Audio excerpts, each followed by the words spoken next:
I typically move around a lot, so if I start doing this, it's because I'm always moving. Thank you, Cynthia, for that lovely introduction.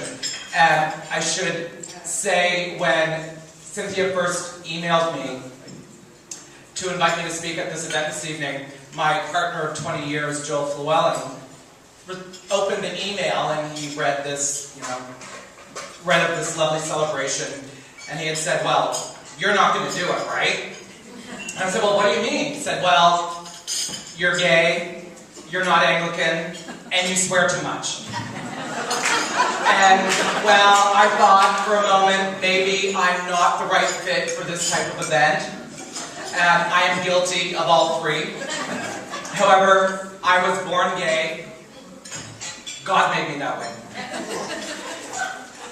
I may not be Anglican, but I believe deeply in the basic idea of kindness, generosity, and respect. And I think those are probably values all of you can probably relate to. And as far as the swearing goes, I'm going to do my very best.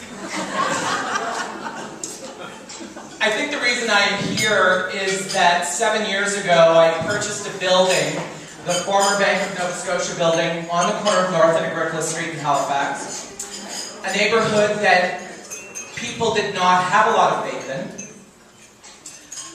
And I also was able to buy the building very inexpensively because the Bank of Nova Scotia closed its doors in the community because it had been robbed so many times. So that will give you an idea of the challenges the community was facing. In order to buy the building, I had to sell my home because banks were unwilling to invest in a neighborhood nobody cared about. And I had to move there because I had no place to go. I had lost my building, my business, in the exact same hurricane that tore off the roof of All Saints. It tore my roof off as well. And I had a lot of clients and a staff of people that I needed to move to a location so that we could continue to do the work that we're good at. The Bank of Nova Scotia was very affordable. Nobody wanted to buy it. The neighborhood was in fact impacted by drugs, by violence, by the sex trade. And I thought, perfect. It's really cheap, I'll buy it. Sold my house in order to do so. Put in a business model that was based on the combination of my passions, my partner Joel's passions, and we put together a lifestyle destination that brought affordable luxury to a neighborhood that was not luxurious or glamorous. A neighborhood that people feared was dangerous and violent. But I painted the inside of the building white, and I brought in expensive furniture and lighting, and we made really great cappuccinos and cut beautiful heads of hair and hung really expensive pieces of artwork. And when people came into our building, they felt that this was a place that they belonged. But I noticed something. There weren't a lot of black people coming to Fred on the corner of North and Agricola Street. There were not a lot of people who struggled in the community coming to Fred on the corner of North and Agricola Street. That I was seeing people struggle in my community, yet there were 18-inch concrete bank walls separating the luxuries that we were offering to the people inside of our building, luxuries that I firmly believe everybody deserves to have in their life, from the people who were outside of my building. And then I had the very good fortune of being asked by a client of mine who was developing a program to create esteem opportunities and mentoring for young inner-city women who struggled with not having any positive role modeling or mentorship in their lives. So she asked me if I would help to put together a program that matched inner-city at-risk young women with mentors in the community of women who were doing some pretty amazing things. And we were able to find women in our community who were in their 20s, so they were still hip and cool to these young inner-city girls, who had achieved university educations, who were musicians, who were actresses, who were writers and poets and community activists. And we were able to create an opportunity for young inner-city women to realize that there are opportunities for them to be role modeled so that they could one day be great. And I had the opportunity to be able to host the first event for this organization, which was called Girl Empowerment Mentoring. And our organization lasted for 2 years, and then as a result of a lack of funding, and I think possibly an interest in inner city girls, it ceased to operate. These girls really meant a lot to me. One of the events that I hosted for these girls was an event where we decided that we were going to offer all of the services that we provide to them at no cost. And so we were making these young women beautiful. And when I realized that so many of these young women, had never been told before in their lives by anybody that they were beautiful, I realized I had a job to do. Because I can't relate to that. How is it that young women, 14, 15, and 16, could live in our community in families who have never told them that they were beautiful? And so I realized I have an abundance to share. I have a business that produces a lot of food. I have more space than I need. I have a lot of time, kind of. I have a lot of energy. I have a lot of passion. I have an ability to relate to everybody in language that they can understand. I really have a lot of work to do in this community. And as soon as I decided that I wanted to have a greater role in my community than besides just being a successful business person, I realized that in order for me to be successful in the first place, the people around me in my community needed to be successful as well. Prostitutes needed to know they had value.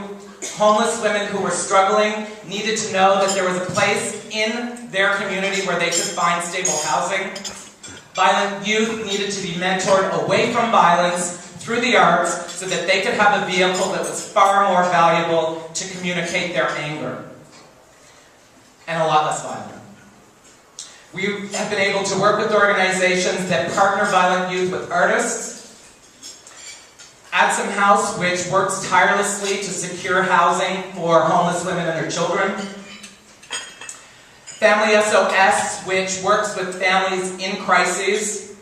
I've hosted self-esteem workshops for young women in the criminal justice system. I've offered the services in my salon to women who are appearing in court to defend themselves against the men who have abused them. I've had the privilege of working with the people in our community who struggle the most. I've learned their language, I've learned their culture, and I respect them. And they respect me because I have taken the time to understand them. I do not give them charity.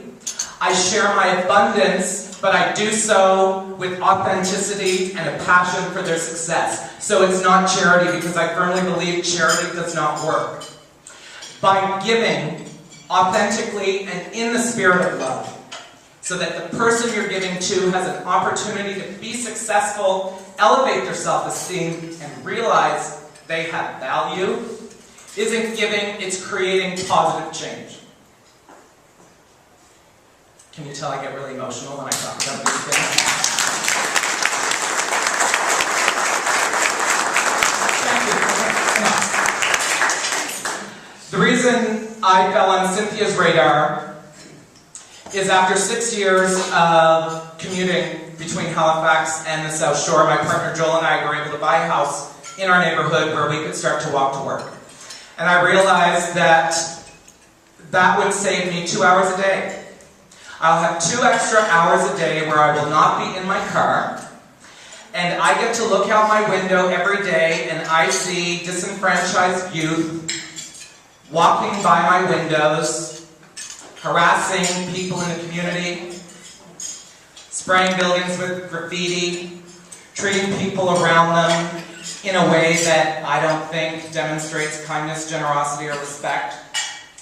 That I'm going to go to the neighborhood school and I'm going to talk about creating opportunities to bring the kids who are most at risk of not having success in their lives into my building so I can share that 1 extra hour I now gain every morning with kids who could use the abundance of food that I have, the abundance of compassion and love that I have, and I'm going to take these kids, and they're all going to be girls, because after all I am in the beauty industry, I'm not in the basketball industry, and I'm going to share what it is I have a lot of with these girls, And some of these girls were pretty scary girls. I'm talking girls that if you saw them on the street, you would turn around and go in the other direction. And I love every single one of them. We brought them into our cafe in the morning before they go to school. They order from our menu like every other customer in our cafe. They've become a part of our culture. And it was a very interesting social experiment because what I was able to successfully do is, in a very luxurious environment, bring young inner city, predominantly black girls into a space that's very white, very middle class, and completely terrifying for them, and allow them to feel like they belong. And I realized that these young women face challenges every single day in their lives, and that is we expect them to leave an inner city community and go out into white middle class and follow the rules. And when they can't, because it's not been in their culture, and they haven't been role modeled the way we have by our parents and grandparents and leaders in our community, and they haven't taught the basic values of kindness, generosity, and respect, white middle class culture, white middle class schools, white middle class cafes can be a really terrifying place for these young women. So I decided that I would communicate with them the values that have guided me in my life and in my business, and that is kindness, generosity, and respect. And I didn't want to change these women, and I didn't want to solve all their problems in their lives, but what I wanted to do was use my abundance as a way to help these women face the adversity that they face every single day with more confidence. That the transition from an inner city neighborhood to a white middle class school didn't have to be so scary, because somewhere along the way, there's a white middle class gay hairdresser out there who has their back. And I'm very proud of these young women because after the success of our first year, we've now moved into our second year, and instead of a self-esteem model, I'm following more of a leadership model where I'm teaching these young women to go back into their community and share the lessons that they have learned through me, through my partner Joel and our business, and all of our staff and team who have worked very, very hard to make these women a part of our culture. I've been able to bring white middle class and inner city neighborhoods together so that we're able to realize that white people don't need to fear young black girls, and young black girls don't need to fear white middle class people, because in that relationship traditionally exists a lot of conflict, and I would like to see that conflict erased. So this year, our girls not only talk and listen to stories about kindness, generosity, and respect, they have written a pledge, an anti-bullying pledge that all the girls in the group have contributed to. And our role is to go out into our communities and continue a discussion with our families, with our schools, and with our communities about kindness, generosity, and respect, and how to make them present in everything they and we do. Sometimes they forget, so I'm often seen chasing girls down the street, breaking up fights, yelling and screaming, because the language that these girls speak isn't always my language, so I've had to learn how to speak theirs, and sometimes it's not pretty. So I swear a lot, and I scream a lot, and I do everything that I can to get them to understand how important they are to me by speaking their language. And I think one of the challenges we face is that we all want to have an impact, we all want to be potent, we want to go out into the world and make a big difference. Yet giving alone is not the way to do it. Learning the language of the people in our community who struggle is the most important thing. Showing the people that we want to help that we truly respect them and that we truly care for them and we authentically love them and want them to have a better place in this world makes a difference. Wishing there weren't homeless people, guess what? That doesn't do anything. Putting coins in collection baskets on street corners, or donating $1 to put your name on a